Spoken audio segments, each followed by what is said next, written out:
Assalamualaikum warahmatullahi wabarakatuh. Apa kabar anak-anak? Alhamdulillah, semoga kalian hari ini lancar dan baik-baik saja. Jangan lupa untuk selalu mentaati protokol kesehatan jika kalian berada di luar rumah. Nah, hari ini alhamdulillah kita ada di pertemuan 8 untuk teknik pengolahan audio dan video. Sekarang kita akan mempelajari tentang mendiskusikan pembuatan video pendek dan menganalisis perekaman gambar bergerak sebagai referensi nantinya. Nah, oke. eh Pertama-tama, saya ada beberapa file ini. Pertama-tama kita harus memahami persiapan apa sih yang diperlukan ketika kita ingin mau membuat video. Nah, sebelumnya sudah pernah kita bahas, yaitu yang pertama dalam proses produksi audiovisual ada 3 tahap.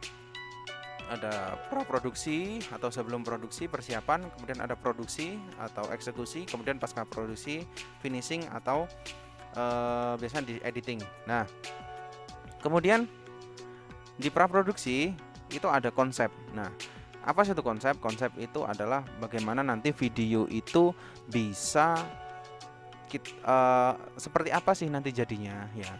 Jadi konsep itu adalah gambaran kita, rancangan kita dalam video yang akan kita buat. Nah, selanjutnya di sini ada referensi video. Nah, referensi video ini kita gunakan sebagai ada kalanya sebagai referensi adegan, referensi tata artistik atau mungkin referensi tata cahaya agar kualitas kita setidaknya bisa mumpuni pada atau setara dengan video yang sesuai dengan referensi kita. Mungkin ada referensi shot dan sebagainya. Nah, tidak ada salahnya jika kita mengambil referensi pengambilan gambar dan lain-lain dari video yang sudah ada atau film yang sudah ada, dan itu sah-sah saja karena sebagai pengembangan kita dan menambah dan mengasah skill kita. Dan kemudian ada naskah dan skrip.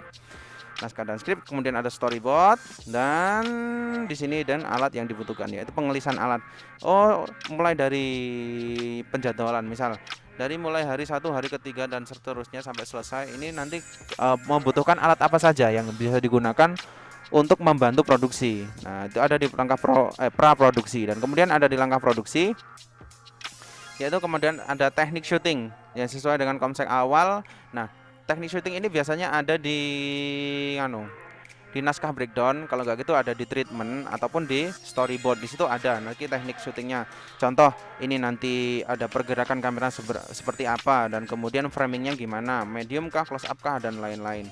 Dan kemudian ada shot gambar yang harus diterekam dan ditonjolkan. Ini ada berhubungan dengan point of view yang nantinya akan diawasi oleh first cameraman atau mungkin kepala divisi kamera atau mungkin biasanya DOP, Director of Photography, dan sutradara atau biasa sekarang disebut sinematografer. Jadi ini diawasi terus agar gambar yang dihasilkan berkualitas dan ada gambar yang ditonjolkan atau point of view tersendiri sehingga gambar itu lebih menarik. Dan kemudian ada teknik termudah bisa menggunakan kamera gambar wide, dan ini adalah teknik. Kemudian ada direktor sangat berperan. Nah, direktor ini adalah seorang pengarah. Ini biasanya asisten dari sutradara, jadi mengarahkan si talent sesuai dengan gambar yang dibutuhkan, sesuai dengan arahan dari sutradara atau biasanya merangkap sebagai astrada atau asisten sutradara. Nah, kemudian ada di langkah post production. Post production itu adalah editing. Nah, di sini ada offline editing dan ada online editing. Lah, offline editing itu meliputi ada logging, ada rough cut. Nah, dan kemudian di online editing ada tahapan memperbaiki kualitas dengan menambahkan efek dan transisi. Kemudian ada mix antara audio dan video, dia ada di online editing. Jadi di post production nanti ada ada dua tahap yang dilewati. Yang pertama ada offline, yang kedua ada online editing. Nah, yang selanjutnya ini adalah tujuan dari proses editing. Yang pertama adalah memendekkan untuk memanjangkan gambar, kemudian mengontrol waktu durasi agar sesuai dengan jam tayang, kemudian memberikan penekanan pada shot tertentu dan membuat merangkai sebuah gambar menjadi urutan gambar. Nah, ada beberapa ukuran editing rule.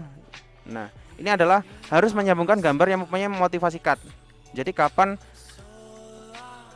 gambar ini akan di-cut dan dialihkan ke gambar yang lain, itu harus tahu kita motivasi cutnya agar gambarnya nanti continuous atau berkesinambungan. Dan memotong saat subjek bergerak.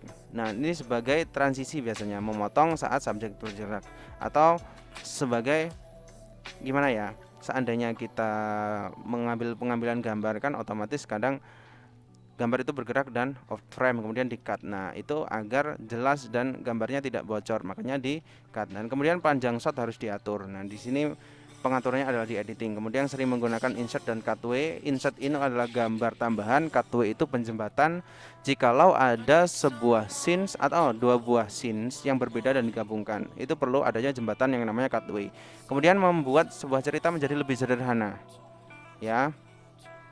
Nah, ini adalah materi, nanti akan saya share, kalian bisa pelajari.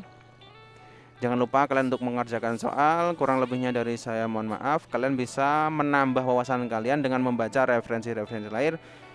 Kurang lebih dari saya. Wassalamualaikum warahmatullahi wabarakatuh.